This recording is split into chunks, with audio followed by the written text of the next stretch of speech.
Welcome to Sweet Life Beat Life. We hope this video helps. You start by preparing hardware and permissions so the controller can interact with Dolphin.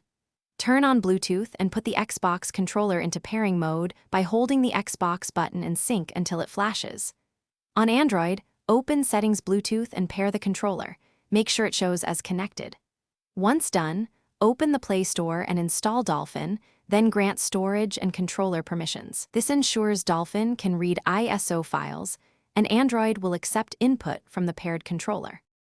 Now you configure input inside Dolphin so button presses map correctly. Open Dolphin, go to Settings, then GameCube or Wiimote depending on the game, and select Standard Controller for port 1. Tap the Configure button and assign each control by pressing the matching Xbox button or moving the stick. Map both left and right analog axes and triggers. Make sure dead zones are set to avoid drift and test sticks in the preview. Once mapped, save the profile and name it so you can reuse it later. Finally, verify the setup in an actual game and refine settings for reliability. Load a supported ISO and enter gameplay. Press buttons to confirm actions and walk the analog sticks to check responsiveness. If inputs feel jittery, increase dead zone, or lower sensitivity, then retest.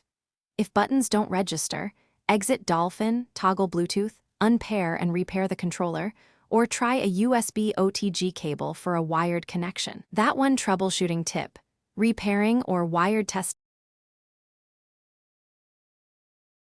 Thanks for watching. Consider subscribing if we helped you.